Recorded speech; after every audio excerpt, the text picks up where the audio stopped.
മലയാള cinema മേഖലയിൽ കള്ളപ്പണ ഇടപാടുകൾ നടക്കുന്നുവെന്ന് മുൻപേ ആരോപണമുള്ളതാണ്.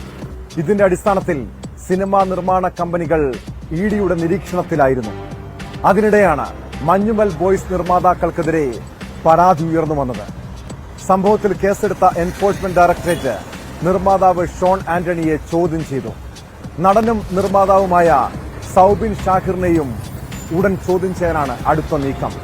ഈ സിനിമയിൽ വ്യാപകമായ രീതിയിൽ സാമ്പത്തിക തട്ടിപ്പ് നടന്നതായി പോലീസിന്റെയും കണ്ടെത്തലുണ്ട്.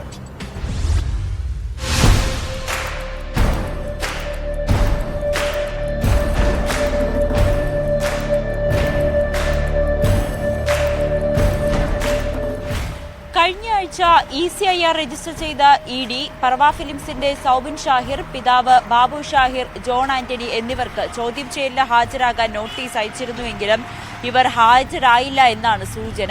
ചോദ്യം ചെയ്യലിന് ഹാജരാകാൻ വീണ്ടും നോട്ടീസ് നൽകും. പറവ ഫിലിംസ് കള്ളപ്പണ ഇടപാടുകൾ നടത്തിയിട്ടുണ്ട് എന്നാണ് ഇഡി അന്വേഷിക്കുക.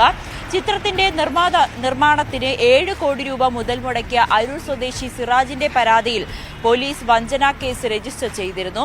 സിനിമാ നിർമ്മാതാക്കൾക്കെതിരെ ഹൈക്കോടതിയിൽ പോലീസ് റിപ്പോർട്ട് സമർപ്പിക്കുകയും ചെയ്തിരുന്നു. നിർമ്മാതാക്കൾ നടത്തിയത് മുൻധാരണ പ്രകാരമുള്ള ചതിയാണെന്ന് റിപ്പോർട്ടിൽ ചൂണ്ടിക്കാട്ടുന്നു. ഷൂട്ടിംഗ് തുടങ്ങുന്നതിന് മുൻപ് തന്നെ ആദ്യ ഷെഡ്യൂൾ പൂർത്തിയായെന്ന് പരാതിക്കാരനെ വിശ്വസിപ്പിച്ചു. 22 കോടി രൂപ സിനിമയ്ക്കായി ചിലവാക്കിയെന്ന നിർമ്മാതാക്കളുടെ വാദം കള്ളമാണ്. 18.65 കോടി രൂപ മാത്രമാണ് നിർമ്മാണ ചിലവ്.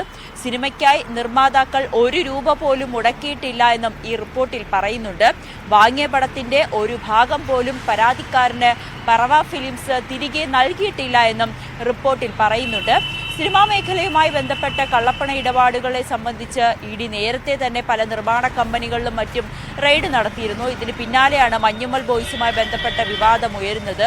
എന്തായാലും പ്രതികളുടെ മുൻകൂർ ജാമ്യാപേക്ഷയും കോടതിയുടെ പരിഗണനയിലാണ്.